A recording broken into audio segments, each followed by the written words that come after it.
कुश, वरमाला भी ठीक थी। वर कहाँ से लाएंगे उन देवी के लिए? पता नहीं। फिर वचन क्यों दिया? करुण वचन नहीं देता तो माता को दिया वचन टूट जाता। मिथिला नरेश के समक्ष स्पर्धा से पहले ही चले जाते। अब क्या करें? कुश,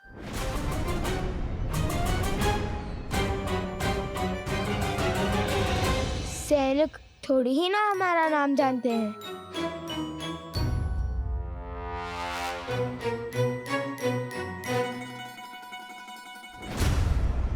अच्छा, तो यहाँ छुपे बैठे हो?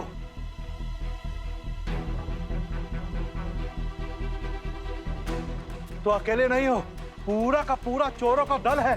अरे कैसा दल? भागो!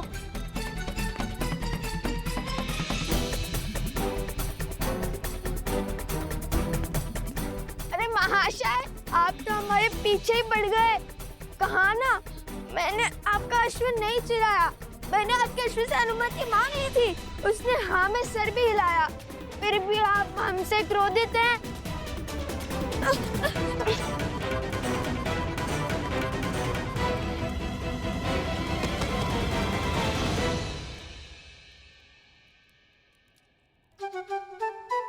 तुमने उचित नहीं किया कुश। किसी और की संपत्ति को बिना अनुमति के। भैया, अश्व का स्वामी भले ही व्यक्ति था, किंतु स्वयं अश्व भी तो स्वयं का स्वामी है। मैंने उससे पूछा था और उसने हाँ में सर भी हिलाया था। राजकुमारों को कब से अनुमति मांगनी पड़ी? क्या? अर्थात ऋषि कुमारों को। राजकुमार हो या ऋषि कुमार, अनुमति तो लेनी ही पड़ती है। अब तो सैनिकों के साथ उस अश्व के स्वामी से भी छुपना पड़ेगा। पूरा मिथिला पीछे पड़ गया हमारे। यदि पकड़े गए तो ना श्री राम से भेंट होगी और ना माता को दिया वचन पूरा होगा। हाँ, पकड़े गए तो अधिक बुरा होगा। पकड़े गए तो नहीं, पकड़े गए हो।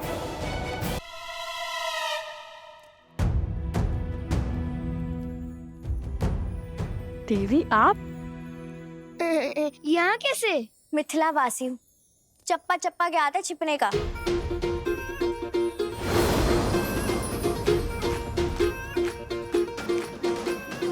देखिए, ये मेरा वचन है। संध्या तक आपके लिए वरमाला लाऊंगा और वर भी। अरे कोई मुझे इस चप्पे से तो निकालो। देवी, किसी मिथ्या बोध के कारण आपके सैनिक और वो अश्व का स्वामी हमारे पीछे पड़ गए हैं। परंतु मेरी बात सैनिक, देर रुक जाइए। हमारा कार्य सफल होते ही आपको सब विस्तार में बता दूंगा। अरे मेरी बात तो पहले मुझे इस मटके से निकालो। ओ गुरु, रुक जाइए। तनिक धैर्य रखिए। अरे कैसे धैर्य रखूं? अब मेरा विश्व इस मटके में समा गया है, ऐसा लग रहा है। आपको मटके से भी निकालेंगे और आपको वरमाला भी मिलेंगी। राजकुमारों की हर इच्छा पूरी होती है, बस कहने की देरी है। राजकुमार? ऋषि कुमार? अरे राजकुमार हो या ऋषि कुमार हो, कोई मुझे इससे निकालो। देवी, वरमाला दे देंगे, किंतु वर का थोड़ा कठिन है। मैं वरमाला भी पहनाऊंगा और वर भी बन जाऊंगा। कोई मुझे इससे तो निकालो। हमें आगे बढ़ना होगा। तुम्हें अपनी पड़ी है, पहले इन्हें निकालो। हाँ, प्रयास तो किया था, किंतु निकले नहीं। रुको।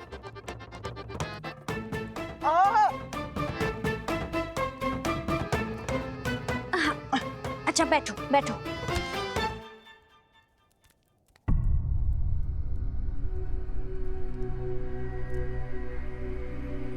रुको।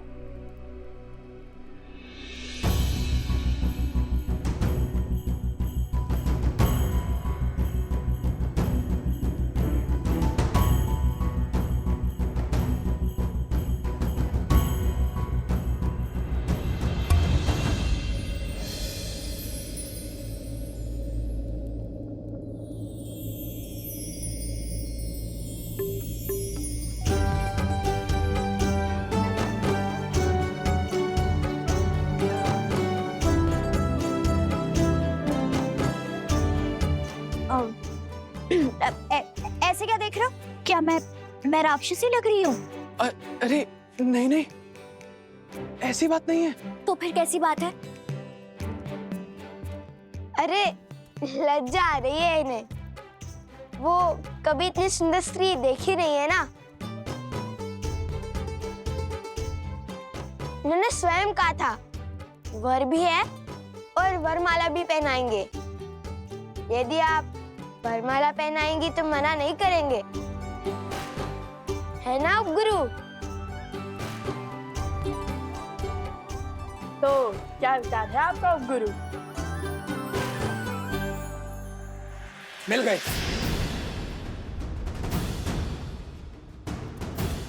वर्णन जो दिया था उसके अनुसार यही वो चोर है। ले चलो इन्हें महाराज के पास।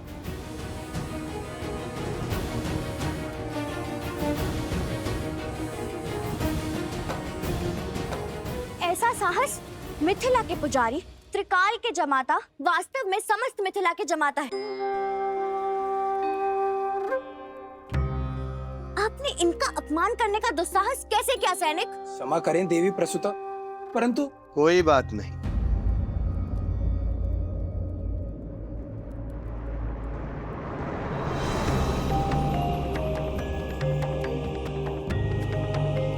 पिताश्री,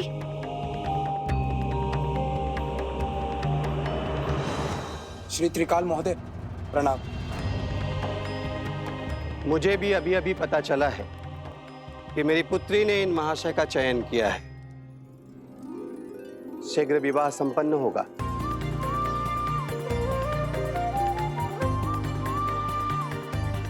जाइए जाइए, उन तुनीर चोरों को कहीं और खोजिए सैनिक जी। अवश्य। पुत्री,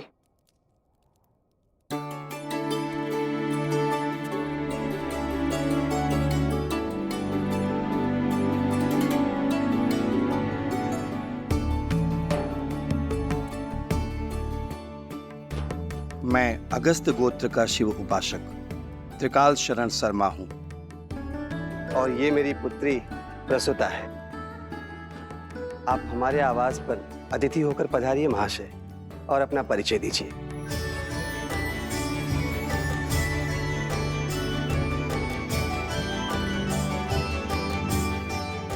मैं भरद्वाज गोत्र का वैष्णव सोमकरण हूँ, और ये मेरे भ्रातृश्री अवस्त्रा है। मैं उनकी ओर से अपने विवाह का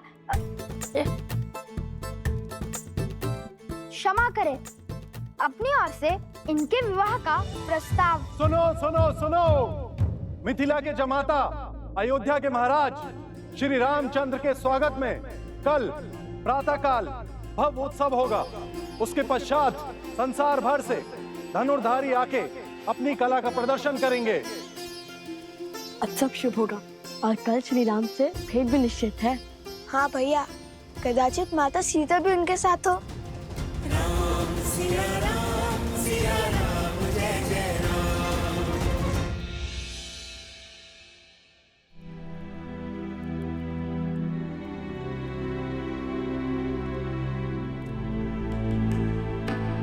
अवत्सरा भैया कहाँ गए? राजकुमार लव, राजकुमार कुछ भी नहीं है यहाँ।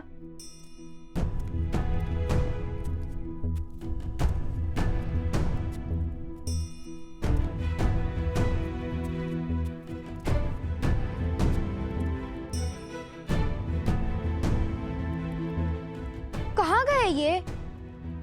मुझे सताने में क्या आनंद आता है सबको। माता!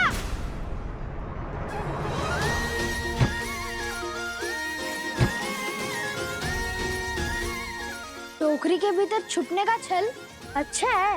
और मिथिला हमें तुनीर चोर समझती है, इसलिए तुम हमसे तनिक दूर ही रहना।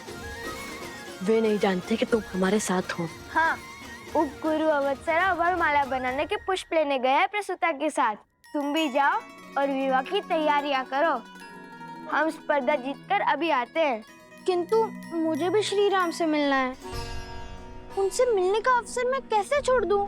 जिसके भाग्य में जब उनके दर्शन होंगे वे तभी उसे मिलेंगे। हाँ, किंतु ठीक है, चलो किंतु अपनी टोकरी की व्यवस्था स्वयं कर लेना।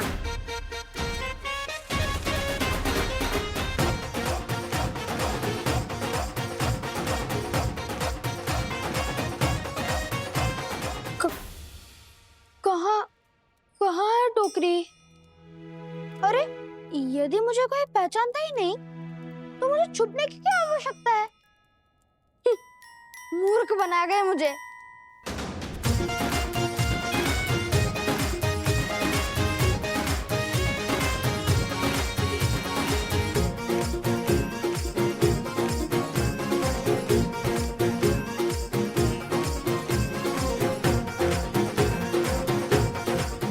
अरे चलो चलो, शीघ्र चलो, प्रतिस्पर्धा आरंभ होने वाली है। हाँ हाँ, चलो मित्रों, शीघ्रता करो नहीं तो विलंब हो जाएगा। चलो जल्दी चलो।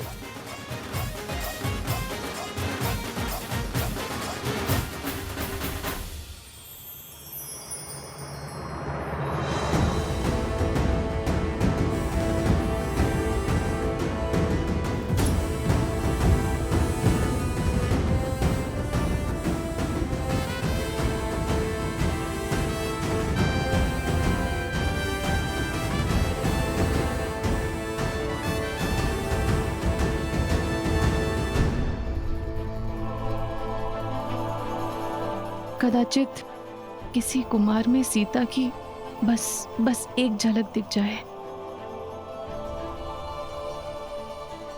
आज की धनुर्धार प्रतियोगिता में संसार भर से मिथिला पधारने के लिए आप सबका कोटि कोटि धन्यवाद। शीघ्र ही मिथिला नरेश की उपस्थिति में आप सबकी प्रतीक्षा का अंत होगा और स्पर्धा का आरंभ होगा।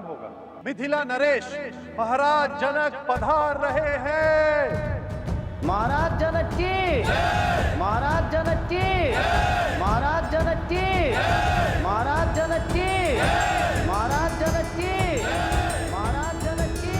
जनको मिथिलाधीशः सधर्मात्मा महेश्वरः, ज्ञानी च तपसा युक्तो धीरः शौर्य समन्वितः, दिव्य ज्ञान विभूषितः, सिद्धि संपन्न एव च, विदेहेश्वर दुर्लभो लोकेश्वपि सुदुर्लभः।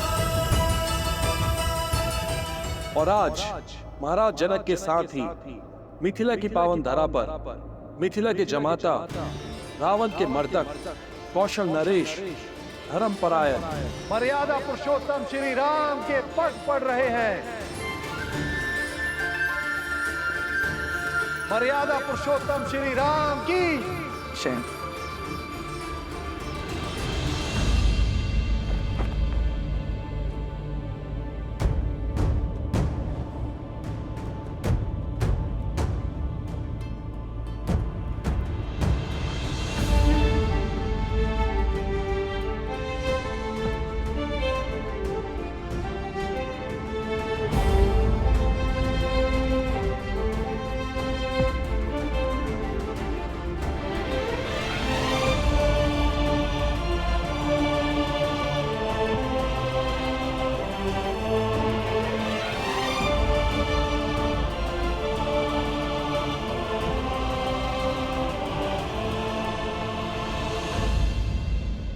आप समझे या न समझे, मिथिला की जनता अपनों और अन्यों में अंतर जानती है।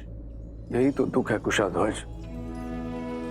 मिथिला की ज्ञानी प्रजा भी धर्म अधर्म में अंतर नहीं पहचान पा रही।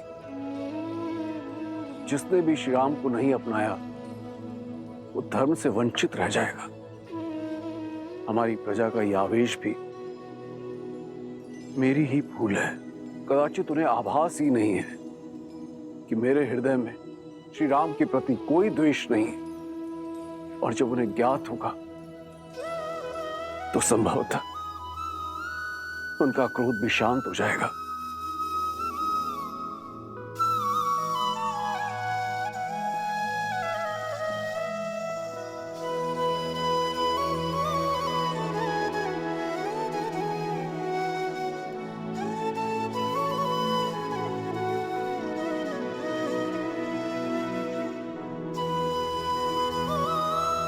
बोलो अयोध्या नरेश, मिथिला के जमाता सियावर रामचंद्र की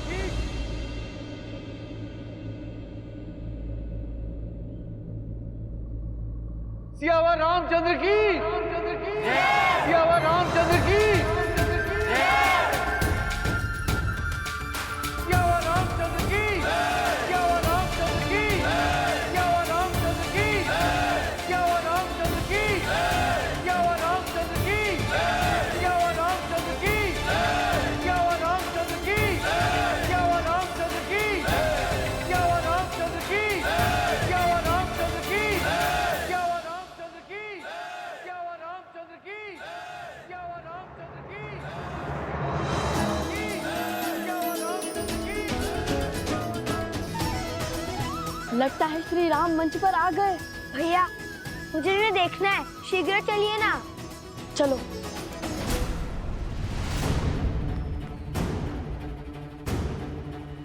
कैसे जाएं? मार्ग में बड़ी बाधाएं हैं। लगता है श्री राम को देखने की इच्छा पूरी नहीं होगी।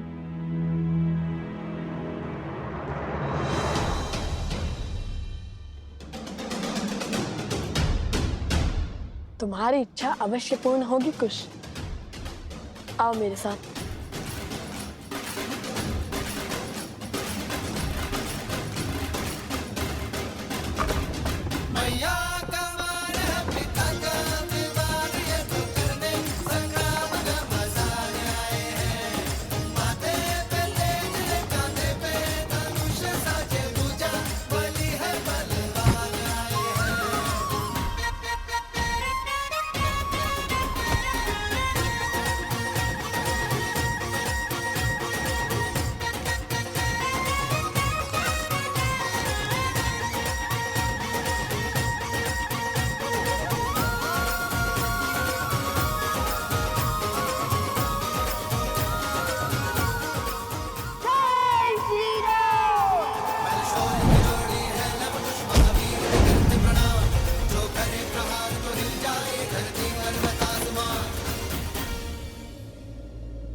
भैया इस समस्या का समाधान अभी कर देता हूँ।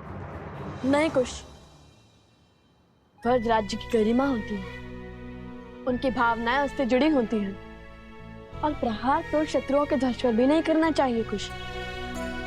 स्मरण है ना माता ने क्या सिखाया था?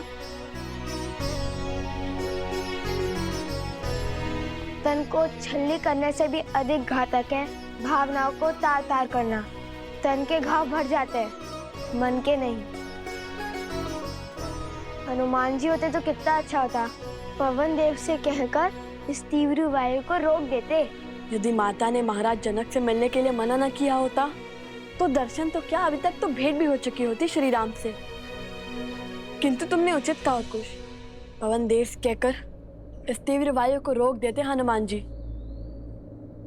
हे पवन देव, भक्त को भगवान से रोकना प्यासे को जल से दूर रखने के समान है। हमने भी आपके पुत्र हनुमान जी की भांति श्री राम की अनन्य भक्ति की है। इतने संकट पार कर हम यहाँ आए हैं।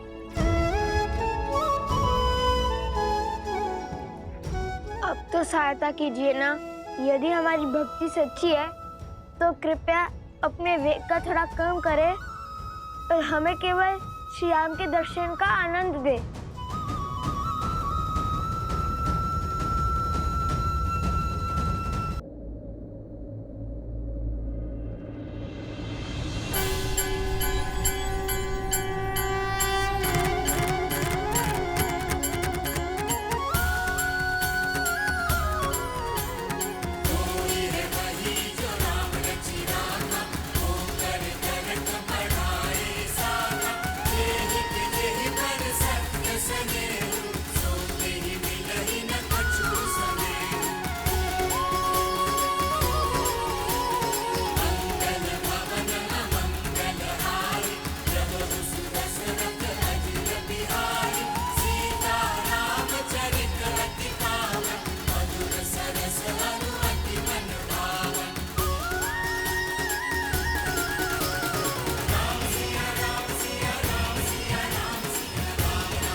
श्री राम श्री राम।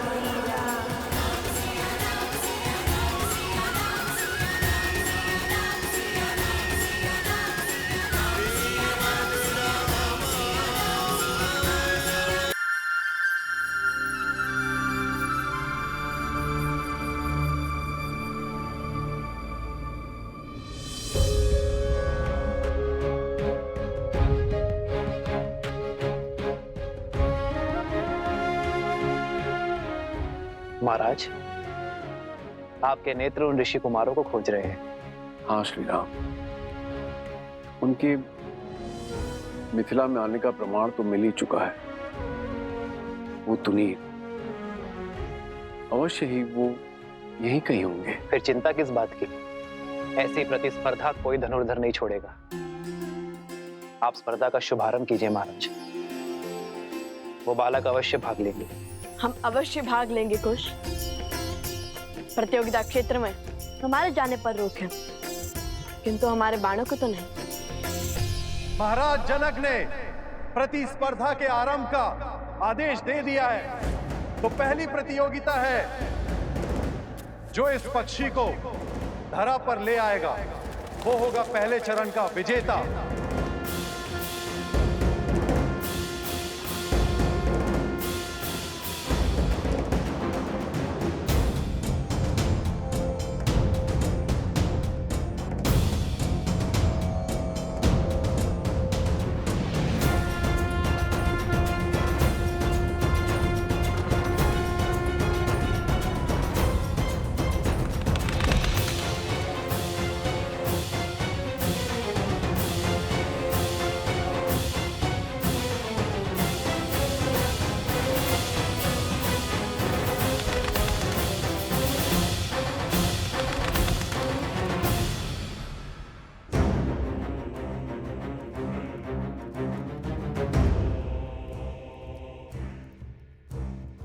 यही आ पहुंचा।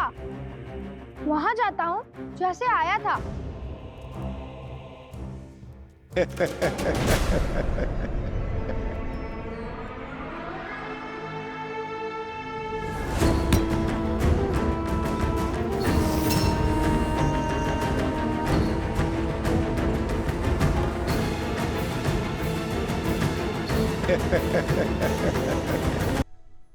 इस पक्षी को नीचे लाने के लिए प्रतियोगी इस पर वार करेंगे, इसे मार देंगे। धर्म की रक्षा के लिए वध करना केवल देवताओं का कार्य है। आत्म सुरक्षा के लिए वध करना मनुष्य का कार्य है। भोजन के लिए वध करना पशुओं का कार्य है, किंतु केवल मनोरंजन के लिए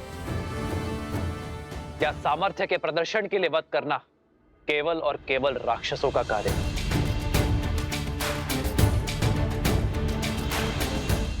उचित कहा प्रभु, किंतु अब क्या किया जाए?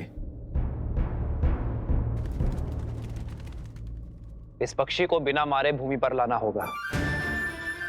उसे आहत करना निषेध है। उचित कहा आपने श्री राम। मैं ये कैसे नहीं समझा। जिन ऋषि कुमारों की मुझे खोज है वो इस प्रतियोगिता में जीव हत्या कदापि नहीं करेंगे। भ्राता कुशाध्वज,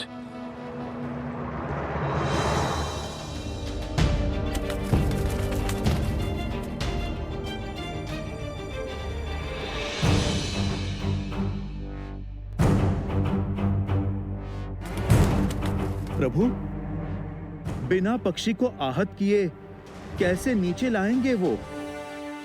ये तो नन्हे बालक जान पड़ते हैं। इतनी बुद्धि, इतना विवेक होगा उनमें? प्रभु, कहीं प्रयास में ही पक्षी आहत हो गया तो? एक विशेष सूचना, इस पक्षी को नीचे लाने के लिए कोई भी इसे आहत नहीं कर सकता।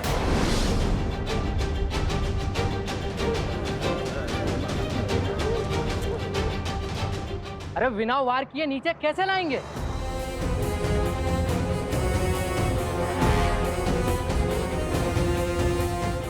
हमें कौन से पक्षी की भाषा आती है जो उन्हें बहला फुसला के नीचे ले आएंगे?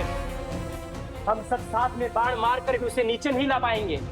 असंभव है प्रतिस्पर्धा पूरी करना। महाराजा जनक हमारा अपमान करना चाहते हैं, इसीलिए इन्होंने असंभव शर्त रखी है।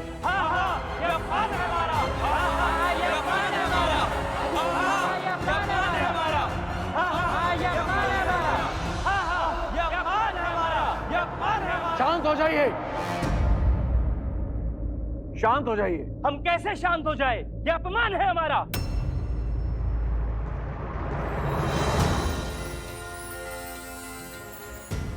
जय श्री राम।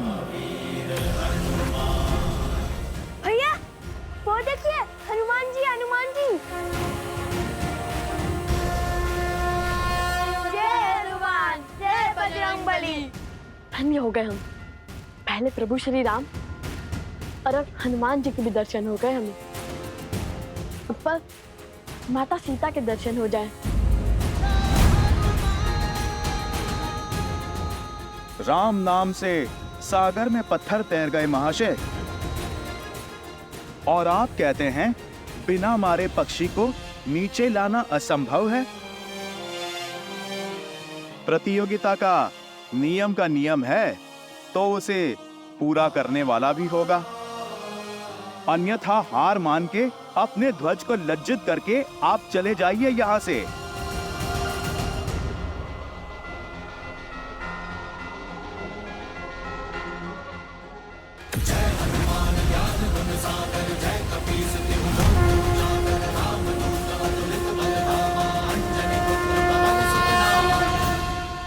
हम पक्षी को बिना आहत करे भूमि पर तो ले आएंगे, किंतु ये केवल प्रथम चरण है और हमारे इस कार्य से महाराज जनक को भी ज्ञात हो जाएगा कि हम प्रतियोगिता क्षेत्र में आ चुके हैं। हाँ, उनके जान जाने में कोई समस्या नहीं है। समस्या तो प्रतियोगिता में भाग लेने से पहले उनसे मिलने में है। नहीं कुश, अभी प्रतियोगिता के कई चरण शेष हैं। यदि प्रतियोगिता पूर्ण होने से पहले प्रभु या महाराज जनक ने हमें पकड़ लिया तो माता के आदेश का उल्लंघन होगा। उन्होंने प्रतियोगिता पूर्ण होने से पहले महाराज जनक से ना मिलने का आदेश दिया था। तुम दोनों वहाँ स्पर्धा में भाग लेने के लिए जा रहे हो तो बाकी प्रतियोगियों से भिन्न नहीं रहना, क्योंकि यदि उन्हें ज्ञात हुआ कि तुम दोनों मिथिला नरेश को जानते हो तो बातें बनेंगी। अर्थात हर बार प्रतियोगिता जीतकर हमें अपना स्थान बदलना होगा जब तक प्रतियोगिता पूर्ण ना हो जाए। चलो पहले ये चरण तो जीत लो।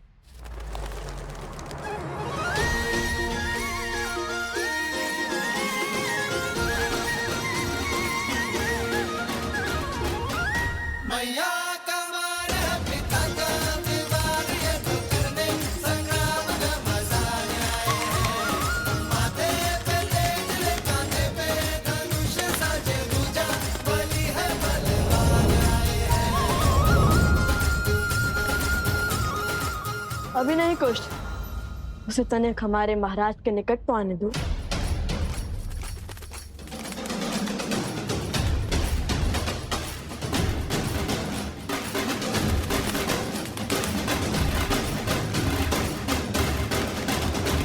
अब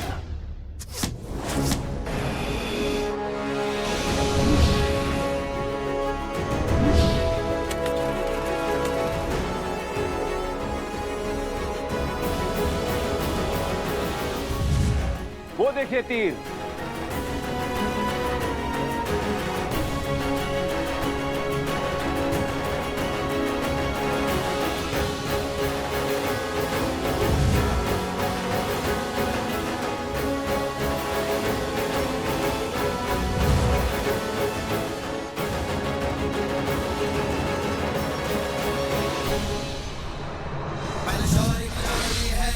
महावीर भी करते प्रणाम, जो करे प्रहार तो हिल जाए धरती पर्वत आसमान।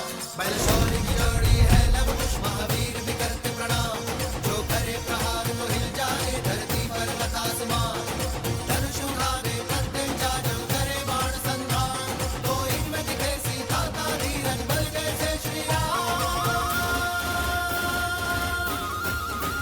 जाके राम की मर्यादा सीता का बलिदान अद्भुत। वर्षों से ऐसी कला नहीं देखी मैंने। प्रभु, आपको प्रसन्न करने वाले ये धनुर्धर सामान्य नहीं हो सकते। ये अवश्य ही उन ऋषि कुमारों की लीला होगी। आर्य, सच कहते हैं आप। कुशध्वज, आप शीघ्र सैनिकों को उस ओर भेजिए। मुझे दोनों बालक चाहिए। ये तेजस्वी बालक किसी साधारण वंश के नहीं हो सकते। मेरा भी अनुमान यही है गुरुदेव। उनकी प्रतिभा निकट से देखने की इच्छा मेरी भी हो रही है महाराज, पर वो दोनों बालक है का? भला ये अपनी पहचान छुपा कर क्यों भाग ले रहे प्रतिभा में दोनों?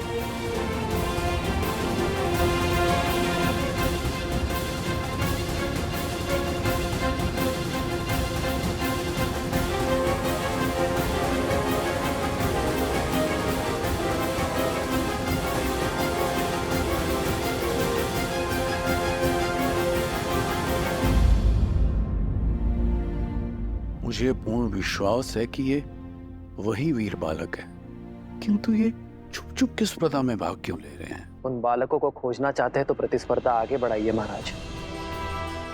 जिन्होंने पहले चरण में अपना शौर्य दिखाया है, वो दूसरे चरण में भी अपनी उपस्थिति अवश्य दिखाएंगे। आनंद,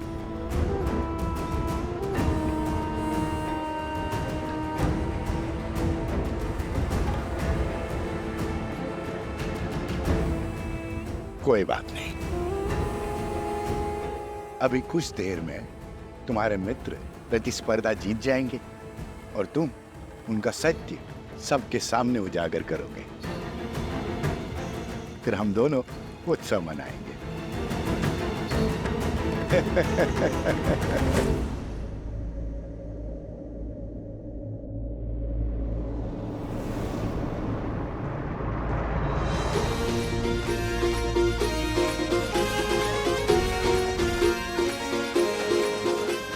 जाओ वहां, हो जाओ उन्हें।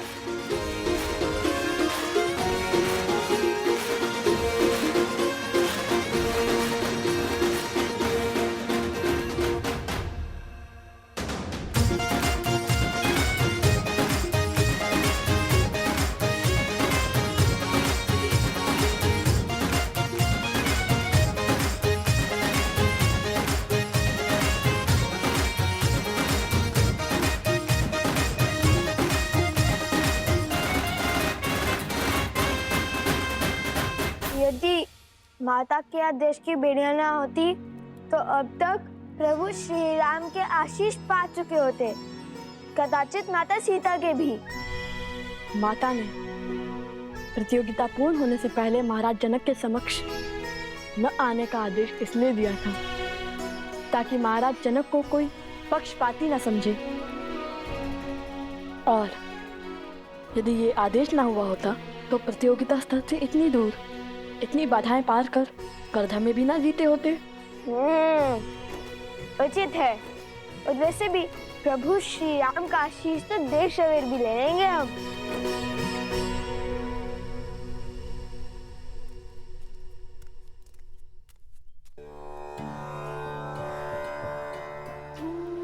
कितने सुंदर और अनोखे पुष्प हैं वन देवी।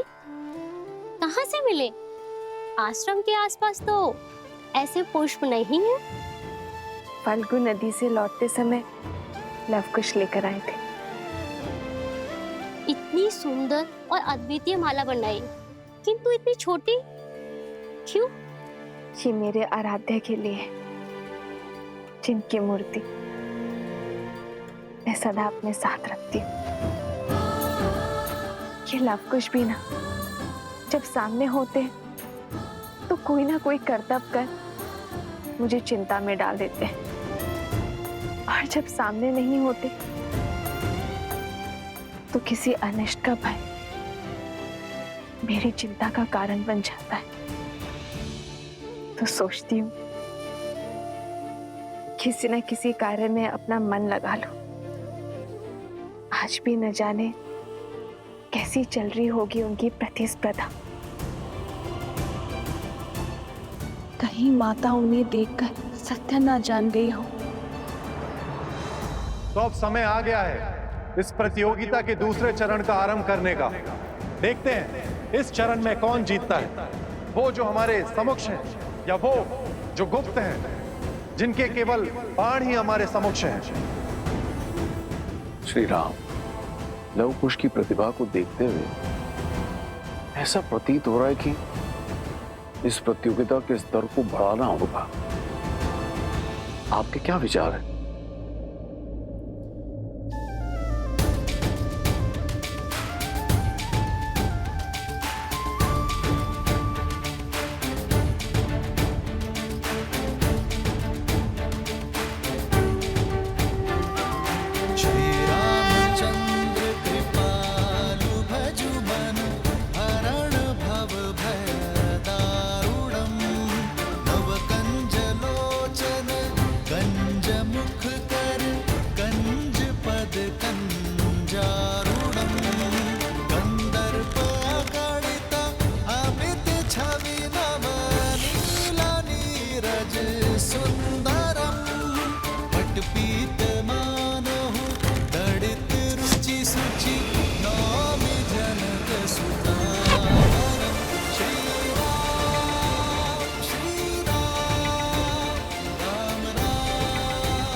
भूमि से जल और मन का पाप जब बाहर निकलता है तो उसके स्रोत को रोकना असंभव हो जाता है।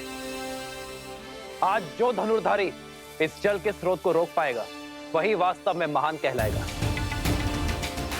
और इस चरण का विजेता भी।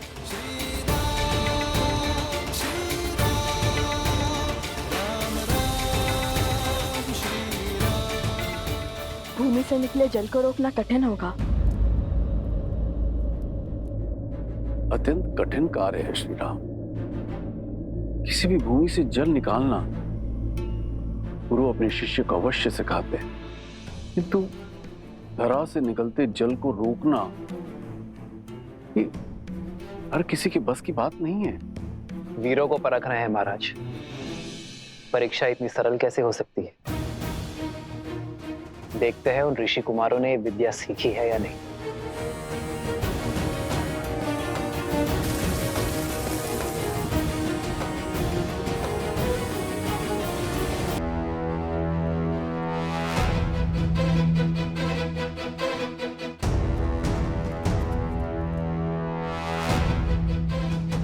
भैया, बिना माटी कंकड़ के इस धरती से निकलते जल को कैसे बंद करेंगे?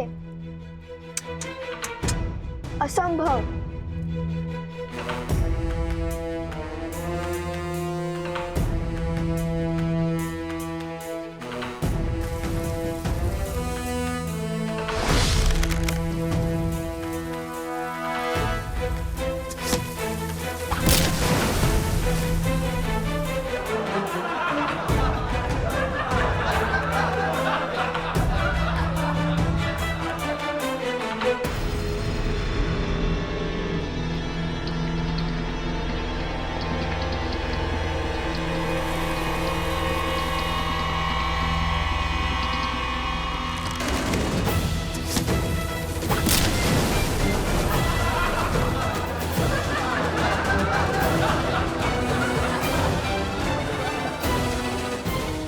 स्मरण है भगवान वाल्मीकि ने हमें क्या कहा था?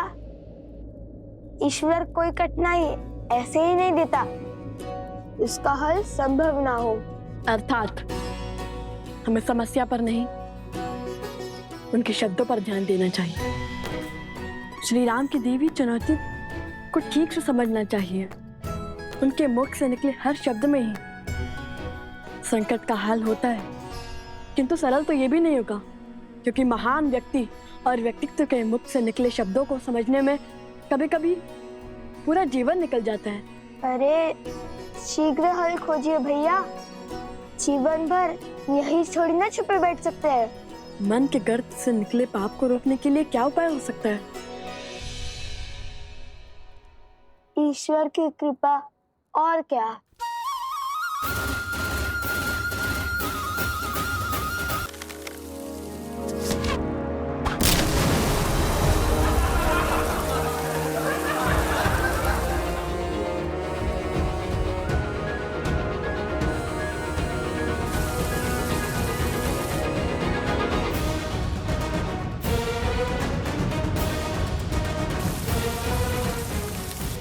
लो, मिल गया उपाय।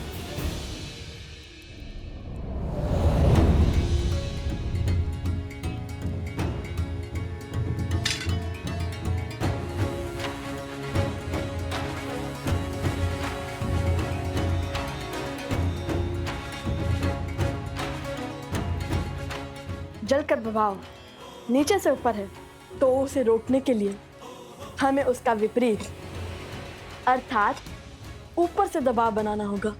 और श्री राम नाम के अतिरिक्त कौन है जो पाप के ज्वार और बहती जलधारा को रोक सके? अब इस जलधारा के मुख पर हमारे ईश्वर श्री राम नाम की मोहर लगेगी।